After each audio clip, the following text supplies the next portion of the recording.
% মুছলিমৰ পপুলেশ্যনৰ কথা এটা আপুনি ডেটা হয় সেই ডাটাটোৰ বিষয়ে অকমান ক'ব নেকি স্যাৰ ডাটাটো একো নাই 2011 ত 36%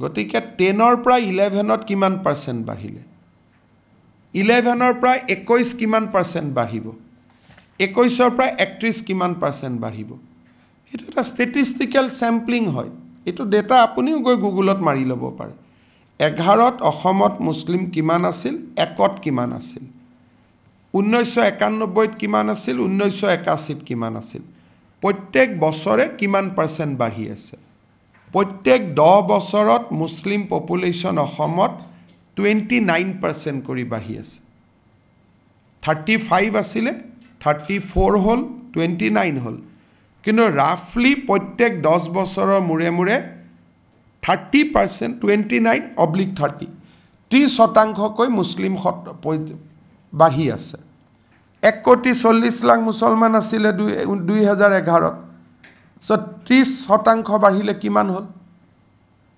নেক্সট 30% বাঢ়িলে কিমান হল হিন্দু বাঢ়িছে 16% গতিকে প্ৰত্যেক 10 বছৰত ইন কম্পেয়াৰ টু মুছলিম হিন্দু মুছলিম 16% বাঢ়ে গতিকে 16% হলে কিমান হ'ব 1,40,00,000 আছে 16% হলে 22 লাখ প্ৰত্যেক 10 বছৰৰ মূৰত 22 লাখ মুছলিম অসমত বাঢ়ে গতিকে 2011 ৰ পৰা 21 ত 22 লাখ বাঢ়িলে 21 ৰ পৰা 31 ত 22 লাখ 31 ৰ পৰা 41 ত 22 lakh then they become majority এটো এটা পৰিসংখ্যা যেটো মই কোৱা কাৰণে হিমন্ত বিশ্ব শৰ্মাই কৈছে এনেকুৱা লাগি আছে মই কোৱা নাই ইন্ডিয়ান সেন্সাসে কৈ আছে এটো মূৰ কোৱা তথ্য নহয় এটো গতিকে আপোনালোকেও যদি যি কোনো কুল মাইন্ড লৈ কম্পিউটাৰটোত বহি লয়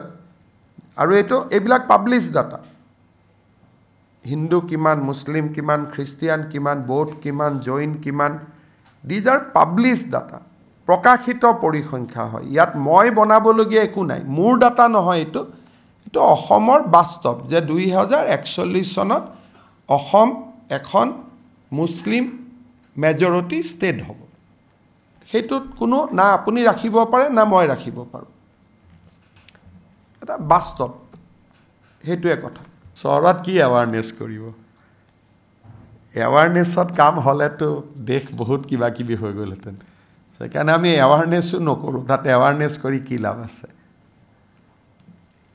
কো উপায় নাই নেকি কো উপায় কিছুমান উপায় আমি কৰিছো স্লো ডাউনটো হৈছে কিন্তু সেইখিনি ৰাজহুৱাভাৱে পাতা কথা নহয় কিছুমান কাম আমি কৰিছো বহুত মানুহে সহায় কৰিছে বহুত ভাল ৰিজাল্টটো আছে কিন্তু এইখিনি কোৱা মানে তেওঁলোকে আকৌ তাৰ বিপৰীতে 10টা কাম কৰে এটা সৰুৱে কথা কৈছো পজিটিভ কথা কৈছো যদি নিযুত মইনা আঁচনিখন হয় 3 লাখ ছোৱালীয়ে যদি নিযুত মইনাৰ আঁচনি পায় তেওঁলোকেতো ডক্টৰ ইঞ্জিনিয়াৰ হ'ব তেওঁলোকেতো বাচ্চা জন্ম দিব নোখোজিব এটা সৰু কথাই কৈছো গতিকে যোৱা 3 বছৰত মই কৰি আহা বা আমাৰ চৰকাৰখনে কৰি আহা কামৰ ৰিজাল্ট এটা পাম কিন্তু সমস্যাটো ইমান ডাঙৰ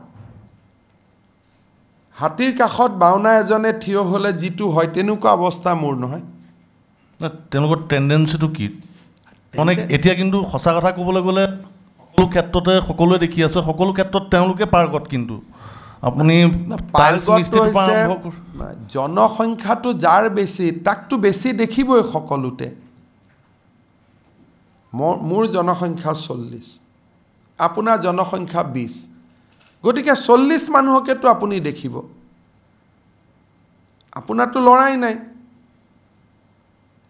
অসমীয়া মানুহৰ জনসংখ্যা এটা বা দুটা আমি ইংৰাজী স্কুলত পঢ়াইছো অসমীয়া স্কুলত পঢ়াইছো ডক্টৰ কৰিব খুজিছো প্ৰফেসৰ কৰিব খুজিছো কোনোবাইতো গাড়ী চলাব লাগিব আপোনাৰটো জনসংখ্যাই নাই তেওঁলোকৰ জনসংখ্যা আছে গতিকে আহি গাড়ীখন চলাইছে হেতু এই গুটেই কথাবিলাক কোনোবা মুখ্যমন্ত্ৰীয়ে যদি মই আজি সাহসেদি যেনেকৈ কথাবিলাক কৈ আছো তেনেকৈ যদি ধৰ্মনিৰপেক্ষ নহয় যদি 71-81 চনৰ পৰা এইবিলাক কথা কৈ থাকিলেতেন যিবিলাক বাস্তৱ পজিটিভ ৰিজাল্ট হলেতেন ছোৱালীখিনিক যদি পঢ়াব যত্ন কৰিলেহেঁতেন, ইভেন মুছলিম মানুহৰ মাজতো যদি মুছলিম ছোৱালীখিনিক পঢ়োৱাৰ কাৰণে কোনোবা চৰকাৰে প্ৰচেষ্টা ল'লেহেঁতেন, এইটো ঘটনা নহ'লহেঁতেন।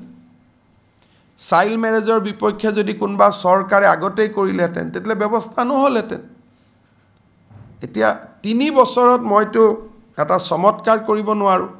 যদি 41ৰ জেগাত 51 হয়, তেতিয়াহ'লে বুজিব যে ক'ৰবাত আমি কিবা কৰিলোঁ। গতিকে এতিয়া মইতো আশা কৰোঁ যে আমি বহুতখিনি ভাল কাম কৰিছোঁ, কিন্তু PWD ৰাস্তাৰ ৰিজাল্ট এদিনত দেখুৱাব পাৰি, মানুহৰ জীৱনৰ ৰিজাল্টটো এদিনত দেখুৱাব নোৱাৰি। 2 ডিকেডছ লাগে, 2 দশক লাগে। এসময়ত মই স্বাস্থ্যমন্ত্ৰী থাকোঁতে মেল ষ্টাৰিলাইজেশ্যন 2009 চনত 1 লাখ পুৰুষৰ বন্ধ্যাকৰণ আমি কৰিছিলোঁ। পিছত লাহে লাহে প্ৰগ্ৰেমটো নোহোৱা হৈ গ'ল। গতিকে প্ৰচেষ্টাবিলাক কণ্টিনিউৱাছ চলাই থাকিলে বহুত সফল হ'ব পাৰি। আৰু এনেকুৱাও নহয় যে সকলোৱে 5টা 6টা 8টা সন্তান জন্ম দি ভাল পায়, এনেকুৱাও নহয়। তাত কিছুমান এনাবিলিং ফেক্টৰ থাকে, যাৰ কাৰণে সংখ্যাটো বাঢ়ি যায়। এতিয়া এই মানুহখিনিক যদি আপুনি ভোট বুলি ভাবে আৰু পলিটিকেল লিডাৰ্ছে যদি পপুলেশ্যন কণ্ট্ৰল মুভমেণ্টটোত জড়িত নহয়, আমি ক'ৰ পৰা কৰিম? আজি যদি যিবিলাক মুছলমান সমাজৰ মাজত যিবিলাক পলিটিকেল লিডাৰ আছে, নিজৰ তেওঁলোকৰ 2টা সন্তান, কিন্তু তেওঁলোকে গাঁৱত গৈ এইটো ভাষণ নিদিয়ে যে আপোনালোকৰ সন্তানটো 2টা ৰাখিব। মই ক'লেতো মোক নামানে নহয়, মোকতো শত্ৰু বুলি ভাবিব। যাক বন্ধু বুলি ভাবে তেওঁলোকে সামাজিক দায়িত্বটো ল'ব লাগিব না। সেইটোৱে হৈছে কথা। সেইকাৰণে এটা অৱধাৰিত যিটো হৈ আছে ঘটনা, যে পপুলেশ্যনটা এতিয়া চবে মোক সুধি আছে, হিমন্ত বিশ্ব শৰ্মাই ভুল তথ্য দিছে। মই ক'ত তথ্য দিছোঁ? এটা মোৰ তথ্য নহয়। বৰপেটাত গ'লেই তথ্যটো গম পাব, ধুবুৰীত গ'লেই গম পাব। এইবিলাক আৰু তথ্য দিয়া কথা নেকি? য'ত য'ত সংখ্যাটো বাঢ়ি গৈ আছে, সেই জেগাটো থিয় হ'লেই গম পাব বাঢ়িছে নে কমিছে। গুৱাহাটীত ওলা উবেৰত ঘূৰিলে গম পাব 10 জনৰ ভিতৰত 9 জনেই এটা বিশেষ ধৰ্মাৱলম্বী। গতিকে এইটোতো এইবিলাকতো বাস্তৱ সত্য হয়। এটা ভোট বিচৰা মানুহবিলাকে যদি সকলোৱে এটা এইবিলাক কামত যোগ নিদিয়ে, মই অকলে বা আপুনি অকলে কি কৰিব? সেইকাৰণে মই ভাবোঁ যে জনসংখ্যা কমোৱাৰ আটাইতকৈ গুৰু দায়িত্ব কংগ্ৰেছৰ ওপৰত, কাৰণ কংগ্ৰেছৰ কথা তেওঁলোকে শুনে। কালিৰ পৰা যদি পপুলেশ্যন কণ্ট্ৰলৰ ব্ৰেণ্ড এম্বেচাডৰ ৰাহুল গান্ধী হৈ যায়, তেতিয়া ফটাফট কাম হ'ব। খটাখট নহ'লেও ফটাফট হৈ যাব। কিয়? তেওঁৰ কথা শুনে, মোৰ কথাটো নুশুনে নহয়। মোকতো এনিমি বুলি ভাবে না।